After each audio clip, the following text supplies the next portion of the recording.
Today Brent is tying up another one of his best creations, the Enticer. This fly is tied in a color combination that is deadly for coho salmon.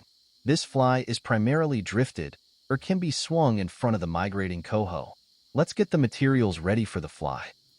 Brent likes the Daiichi 1530 hook in size 6 for this fly. There is a large silver bead and 10 turns .020 lead wire. He will be using a red 6/0 thread to tie with. The tail and collar is chartreuse and silver Dr. Blue Rabbit. The body is silver holographic ice dub wound on a dubbing brush with extra small wire. The collar is another brush with small red wire and a blend of the rabbit hair. Well, good day everyone, and welcome to another segment on the bench. Today I'll bring you my Coho Enticer. It's a great little bug here that'll really been working well over the years. We tie this in many different sizes and colors for different species, but here's the one I would fish and tie primarily for the coho migratory salmon. They're just a great adversary on a fly rod. I'll bring in a 1530 Daiichi right here with a large silver bead on it. You can go that size I got here. I got 100 of these. I'm going to build number 6s. Get this box all done up, and then we're good to go for the summer. I like to put a little weight on this fly, just kind of get it down in the current in behind my line. I'll put in a little O2O lead in behind this as well, just kind of hold that bead from slipping back on the tie. If it gets wedged in some rocks, I like it to kind of float freely behind my sink tips, or if I'm fishing maybe a swivel with a split shot or something ahead of it, just to get it down in front of the fish. Depends on the water you're swinging it in. This fly is typically drifted, I would say. We nymph this fly more so than swing it. Okay, then I'll come in with some of this nice chartreuse rabbit. This is a magnum strip here, so it's pretty thick.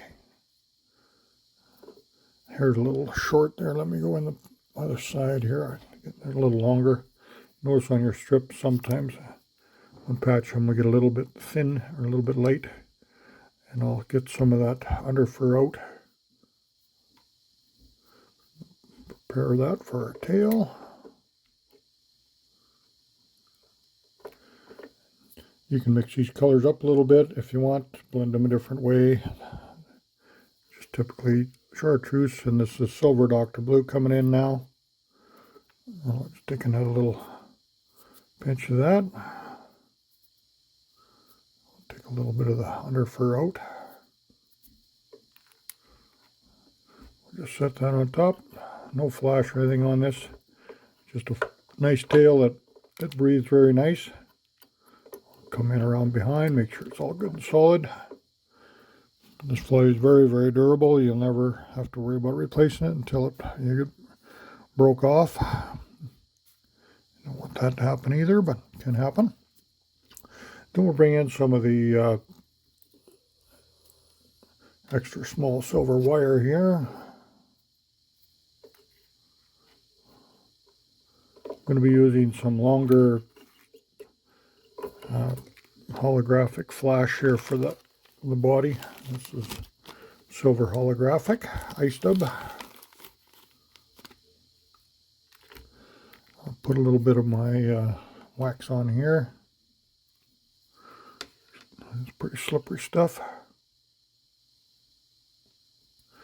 And I'm going to do usually with the other ice dub, I just kind of dub it in and pick it out. This one here, I'm going to try to build myself a nice little brush.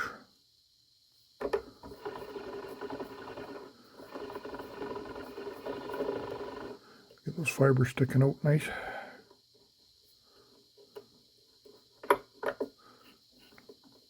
I'll just bring that back as I go. It's a real bright material. You don't need to go right to the head with it. You can just stop about a 1/4 inch back. And if anything wants to come out, that's good.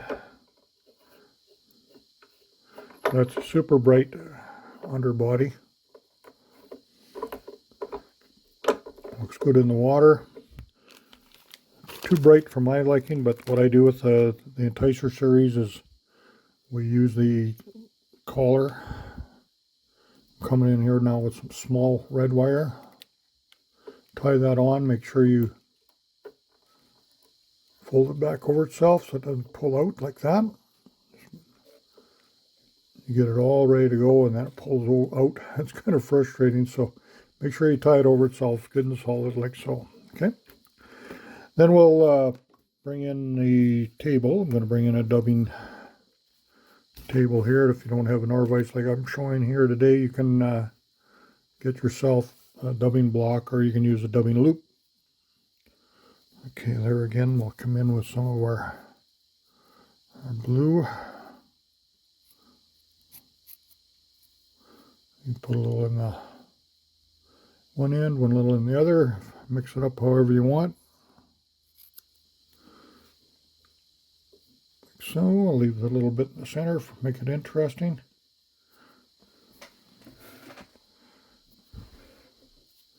Get myself some of this nice chartreuse here, some nice long hair in there. Pull a little bit of that under fur out, it's a little bit thick. Use a little thicker wire on this because I want it to really jam this material down tight. We get it wound in there pretty tight. This way of putting the collars on also, you can get more hair onto your pattern without the hide. I always cut the hides off. I like to just use the hair alone on this application. I'll bring in my red wire over the top. That is small, so that's quite a bit thicker than I've used here already. And then we're just going to wind our dubbing brush together. You see with this little thicker wire now, it really wants to stick it out perpendicular, and that's what makes the fly really work. Then I just fold it back as I bring my material forward, and it's going to jam right tight behind that silver bead, and I pull that wire down real tight. You feel it just pull down there. Real snug. It pulls in tight behind the bead. But look at the flare, how that naturally wants to breathe. That's what makes this fly so good. We've been fishing Enticer fly for years, and I've tied lots of them. It's a very underrated fly. I know, for example, Randall Kaufman took a bunch of my patterns for one of his new books there when I was designing some for Pacific Fly Group. And he overlooked this fly too. And it happens, most people do, because it's such a simplistic little bug. But it works very, very well. I designed it originally for trout, and then I sent a bunch up with my old pal Ron Anderson, and just to get him to critique it on steelhead salmon years ago. And he said, just leave it as is. He said it works just great. The material, I knew he would critique it very well because he's a classic salmon fly tyer. He understands materials very well. And he had rave reviews, so we've left it alone and been fishing it, like I say, with great results. So you want to wrap some up in different colors and whatever, but here's a nice little one for coho, and wish you all the best with it. And I just want to pass on, we lost Ron here just recently, and he was probably one of the, well, without a doubt, one of the premium classic fly tyers that I've ever run across in Canada and the U.S. Very well known, and a great fella. We got to fish with him a few times, and we're friends for the years. So a great fly dresser, and we sure meet some good people along our travels, and that's what makes our fly fishing and fly tying opportunities, and it's all the people along the way. It's not about the fish, in my opinion. It's always about the folks. So, all the best. Thanks for watching. Catch you again real soon.